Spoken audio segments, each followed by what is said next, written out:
हाय viewers, आज मैं आपको रविंद्रनाथ टैगोर द्वारा लिखा गया उपन्यास बहुरानी सुनाऊंगी। तो चलिए शुरू करते हैं ये उपन्यास। इस प्रकार लोगों के स्नेहपूर्वक संपर्क, पेड़ पौधों के साथ आनंद उत्सव के बीच और गीत संगीत की लहरियों में बहते हुए उदयादित्य पर घर लौटने की जो सनक सवार हुई थी वह दूर हो गई। वे आंखें बंद कर मन ही मन सोचने लगे कि दिन हंसी खुशी से कटने लगे थे और राजकुमार सोचते शायद पिता ने माफ़ कर दिया, अन्यथा इतने दिन चुप क्यों रहते। लेकिन इस प्रकार वे अपने मन के विश्वास को अधिक समय तक भुलावा न दे सके। दादा साहब के लिए उनके मन में एक प्रकार का भय कर गया था जो दिनों दिन गहरा ही होता जा रहा था। उनकी समझ में ऐशोहर लौट कर ही भय का निवारण हो सकता था, लेकिन दादा साहब के सामने लौटने की बात करना व्यर्थ था। इसलिए वे सोचने लगे कि किसी दिन छिपकर चुपचाप यहाँ से भाग जाऊंगा। लेकिन वहाँ के कारागार की याद आते ही उनके मन प्राण कांप उठते थे। कहाँ तो यह आनंद और उल्लास से भरी उन्मुक्तता और कहाँ उस संकरी और छोटी सी कालकोठरी की एक रास्ता में घुटता जीवन। कारागार का वह एक एक क्षण एक एक वर्ष के समान जान पड़ने लगा था। उस अंधकारपूर्ण एकांत, हवाबंद शीलन और घुटन से भरी उस काल कारागार की याद करते ही उनकी देह में झुरझुरी सी होने लगती। इसलिए आज के दिन भागने की बात तो वे तय कर ही नहीं पाते थे, पर किसी दिन भागने का उन्होंने निश्चय कर लिया और काफ़ी निश्चिंत हो गए। आज का दिन बड़ा अशुभ है। सुबह से टिप टिप बारिश हो रही है, आकाश में भारी भरकम बादल दौड़ रहे हैं, फिर भी आज शाम को रायगढ़ को छोड़ना जाना ही होगा। सवेरे जब बसंत राय से उदयादित्य की भेंट हुई तो उन्होंने छाती से लगाकर कहा, भैया कल रात मैंने बड़ा बुरा सपना देखा। शायद कोई बुरी घटना होने वाली है। कहीं ऐसा ना हो कि सदा के लिए साथ छूट जाए। उदयादित्य ने उन्हें दिलासा देते हुए कहा, नहीं दादा साहब, सदा के लिए साथ क्यों छूटने लगा। बसंत राय ने कुछ चिंतित होकर कहा, हो क्यों नहीं सकता, बूढ़ा हुआ और जीऊँगा कितने दिन। उदयादित्य कुछ देर चुप रहे, फिर बोले, दादा साहब यदि हम बिछड़ गए तो क्या होगा। वसंत राय ने उदयादित्य को गले लगाकर कहा, क्यों भाई, बिछड़ेंगे क्यों। तुम मुझे छोड़कर तो नहीं चले जाओगे। क्या मुझ बूढ़े को अकेला छोड़कर सच ही भाग जाने का विचार है। उदयादित्य की आंखें डबडबा आईं। लंबी सांस लेकर बोले, मैं यहाँ रहा तो आप पर विपदा आ सकती है दादा साहब। वसंत राय ने हंसकर कहा, अब इस उम्र में विपदा से क्या डरना। मौत से बड़ी तो कोई आफत होती नहीं और उसको मुझे कोई भय नहीं। तीर पर पहुंचने के बाद नाव डूब भी जाए तो क्या चिंता। उदयादित्य ने आज का सारा दिन वसंत राय के साथ ही बिताया। सारा दिन पानी बरसता रहा। शाम को वर्षा धीमी हुई तो उदयादित्य उठते हुए बोले, जरा घुमाओ। वसंत राय ने कहा, नहीं आज मत जाओ। उदयादित्य ने पूछा, क्यों दादा साहब। वसंत राय ने उदय को कसकर छाती से लगा लिया और बोले, आज तुम कहीं मत जाओ, मेरे पास ही रहो। उदयादित्य यह कहते हुए बाहर चले गए। मैं अधिक दूर नहीं जाऊंगा दादा साहब, अभी लौट कर आता हूँ। राजप्रसाद से बाहर निकलकर युवराज एक मैदान में अकेले घूमने लगे। उनके मन में अनेक प्रकार के विचार तरंगित होने लगे। फिर विवाह याद आई। मैंने उसके सुख को भी ग्रहण लगा दिया। उन्होंने मन ही मन विवाह को अनेक आशीर्वाद दिए और उसके लिए अनेक शुभकामनाएं की। समीप ही एक निकुंज था, वे उसमें जा बैठे। आज उनके यहाँ से भागने की बात थी। अंधेरे निकुंज में बैठे थे। वे सोच रहे थे कि जब मैं भाग जाऊंगा तो दादा साहब पर क्या गुजरेगी। सहसा एक स्त्री का कर्कश स्वर उनके कानों से टकराया, अरे ओ देखो, ये रहे तुम्हारे युवराज, ये रहे। इसके साथ ही मशाल लिए दो सैनिक उनके अगल बगल आ खड़े हुए। देखते देखते और भी बहुत से सैनिकों ने घेर लिया। अंत में वह स्त्री उनके सामने आ खड़ी हुई और बोली, मुझे नहीं पहचाना, एक बार मेरी ओर देखो। तो सैनिकों ने उसका यह व्यवहार देखा तो डपट कर बोले, दूर हो चुड़ैल यहाँ से। मैंने इन सब सैनिकों को यहाँ कौन लाया। मैंने तुम्हारे लिए यह सब किया और तुम। युवराज मारे घृणा के रुक्मणी की ओर से मुंह फेर कर खड़े हो गए। मुख्तियार खां ने सामने आकर युवराज को सलाम किया और खड़ा हो गया। युवराज ने विस्मित होकर कहा, मुख्तार खां तुम, बोलो क्या खबर है। मुख्तियार खां ने विनम्रतापूर्वक कहा, हुजूर हम महाराज साहब बहादुर का हुक्म लेकर आए हैं। युवराज ने पूछा, कौन सा हुक्म। जवाब में मुख्तियार खां ने प्रतापादित्य के हाथ का लिखा आदेश पत्र उनके सामने कर दिया। उदयादित्य ने उसे पढ़कर कहा, इसके लिए इतने आदमियों को अपने साथ लाने की क्या जरूरत थी। मुझे एक पत्र लिख देते तो मैं यूं ही चला आता। अब देर करने का कोई भी अर्थ नहीं। चलो अभी ऐशोहर लौट चले। मुख्तियार खां ने हाथ जोड़कर कहा, नहीं जनाब, अभी तो नहीं लौट सकते। युवराज डर गए और बोले, क्यों। मुख्तियार खां ने कहा, इसलिए कि एक हुक्म और भी है, और वह यह है कि रायगढ़ के महाराज साहब को मौत की सज़ा दी गई है और उसे तामील करने का भार मुझे सौंपा गया है। युवराज ने सेनापति का हाथ पकड़ लिया और बोले, तुम ज़रूर गलत समझे हो मुख्तियार खां। महाराज ने कहा होगा कि जब उदयादित्य ना मिले तो वसंत राय को पकड़ लेना, लेकिन जब मैं आप ही खुद को पकड़वा रहा हूँ तो फिर रह ही क्या जाता है।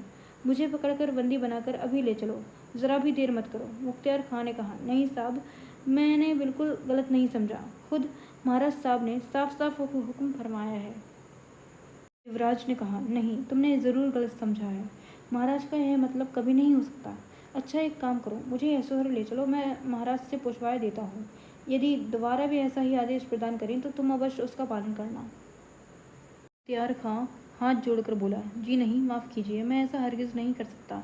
राजकुमार ने कहा, मुख्तियार खां, ज़रा यह भी तो सोचो कि आज नहीं तो कल मैं सिंहासन पर बैठूंगा। मेरी बात मान लो। मुख्तियार खां ने कोई जवाब नहीं दिया, वह चुप खड़ा रहा। राजकुमार का मुंह उतर गया, उनके माथे पर पसीने की बूंदें छलक आईं। मुख्तियार खां का हाथ पकड़कर बोले, निरपराध पूजनीय वृद्ध को मारकर तुम्हें नरक में भी ठौर नहीं मिलेगा, यह पाप है। मुख्तियार खां ने कहा, मालिक का हुक्म बजाना पाप नहीं।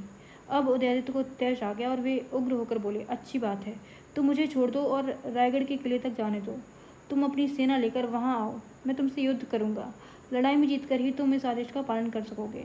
मुख्तियार खां ने इसका कोई जवाब नहीं दिया, लेकिन उसके इशारे पर बहुत से सैनिकों ने राजकुमार को चारों ओर से घेर लिया। सैनिकों ने तत्काल उदयादित्य की मुश्क कस दी। निरुपाय युवराज उस अंधकार में जोर जोर से चीत्कार कर उठे, दादा साहब सावधान। सारा जंगल जैसे इस गूंज से कांपने लगा और यह पुकार उस खुले मैदान के एक छोर से दूसरे छोर तक फैल गई। सैनिकों ने आगे बढ़कर उदयादित्य को पकड़ लिया। उदयादित्य एक बार फिर चिल्ला उठे, दादा साहब सावधान। खुले मैदान से गुजरते हुए एक राहगीर ने यह आवाज़ सुनी तो वह पास दौड़ा आया और पूछने लगा, बात क्या है? जल्दी जल्दी जाओ, रायगढ़ भागो, महाराज वसंत राय को सावधान कर दो। उदयादित्य ने जल्दी से बताया, लेकिन दूसरे ही क्षण सैनिकों ने उस राहगीर को गिरफ्तार कर लिया। इतना ही नहीं, जो कोई उस मैदान में दिखाई पड़ा उसे भी बंदी बना लिया गया। उदयादित्य कई सैनिकों से घिरे हुए थे। मुख्तियार खां और दूसरे कई सैनिकों ने सैनिकों वाली वर्दी उतारी और हथियार छुपा दिए और सामान्य लोगों की तरह रायगढ़ की राजधानी की ओर चल पड़े। राजधानी में प्रवेश करने के लिए 100 से अधिक द्वार थे। ये सभी अलग अलग रास्तों से अंदर घुसे। समय वसंत राय संध्या पूजा कर रहे थे। राजमहल के देव मंदिर में शंख और घंटे घड़ियाल बज रहे थे। वसंत राय अभी पूजा कर ही रहे थे कि मुख्तियार खां पूजा घर में आता दिखाई दिया। वसंत राय ने उसे रुकते हुए कहा, खान साहब, पूजा घर में ना आइए, मैं पूजा करके वहीं आता हूँ। मुख्तियार खां लौटकर पूजा घर के दरवाजे पर ही खड़ा हो गया। वसंत राय ने पूजा समाप्त की और जल्दी से बाहर निकल आए। मुख्तियार खां की पीठ पर हाथ रखकर उन्होंने पूछा, खान साहब, सब कुशल तो है ना? जी हाँ महाराज, मैं महाराज के एक हुक्म की तामील करने के लिए हाजिर हुआ हूँ। मुख्तियार खां ने वह आदेश पत्र वसंत राय के हाथ में थमा दिया। वसंत राय पढ़ने लगे। उसे पढ़कर वसंत राय ने पूछा, क्या यह प्रताप ने लिखा है? जी हाँ। क्या प्रताप ने ये अपने हाथों से खुद लिखा है? जी हाँ।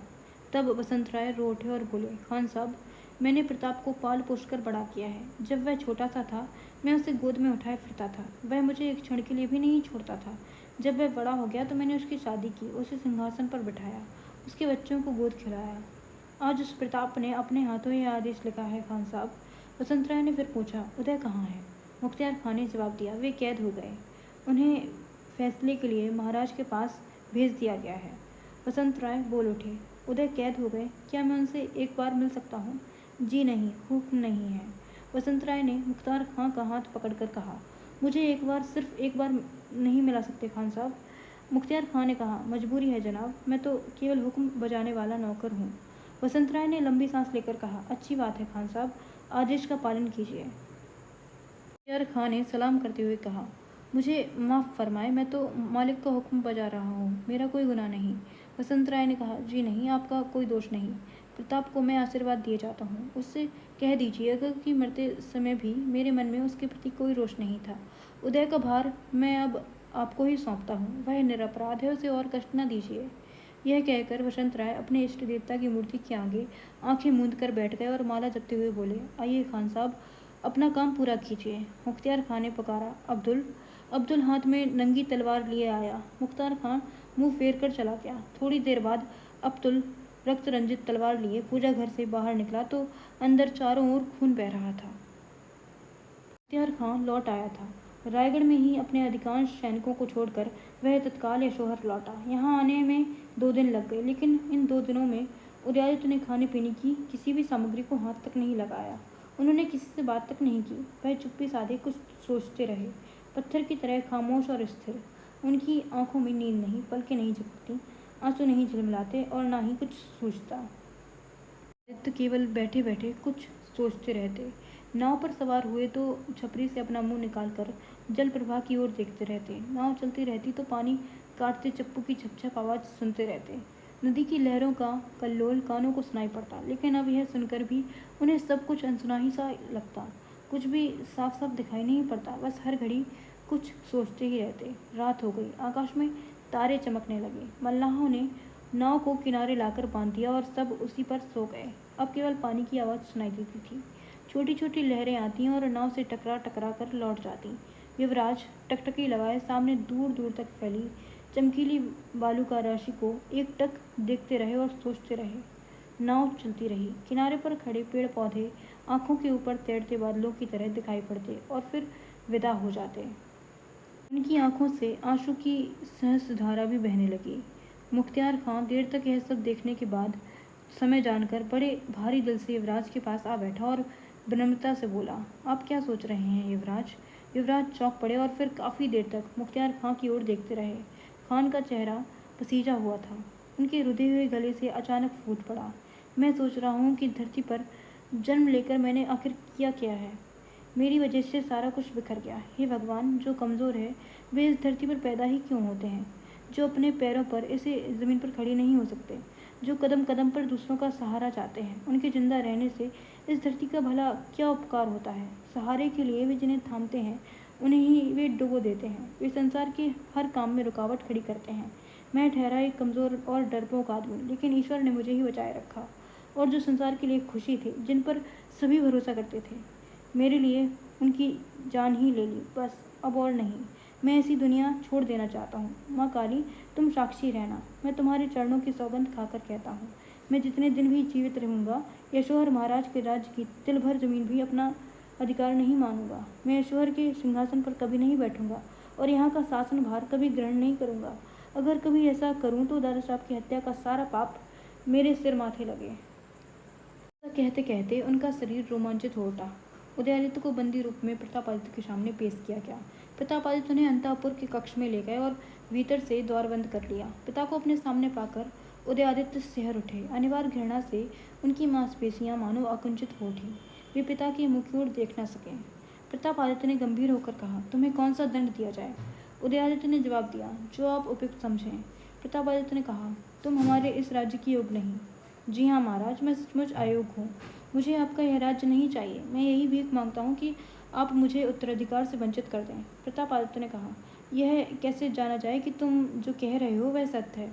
उदयादित्य ने कहा, दुर्बलता लेकर जन्मा अवश्य हूँ, लेकिन अपने स्वार्थ के लिए आज तक कभी मिथ्या भाषण नहीं किया है।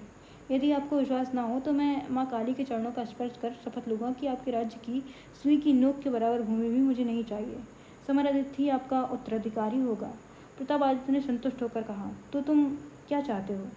उदयादित्य ने कहा, महाराज मैं कुछ नहीं चाहता, केवल मुझे पिंजराबद्ध पशु की भांति कारागृह में न रखा जाए। महाराज मुझे त्याग दें, मैं आज ही काशी चला जाऊंगा। एक विनती और है, मुझे कुछ धन दीजिए। मैं काशी में दादा साहब के नाम पर एक अतिथिशाला और एक मंदिर बनवाना चाहता हूँ।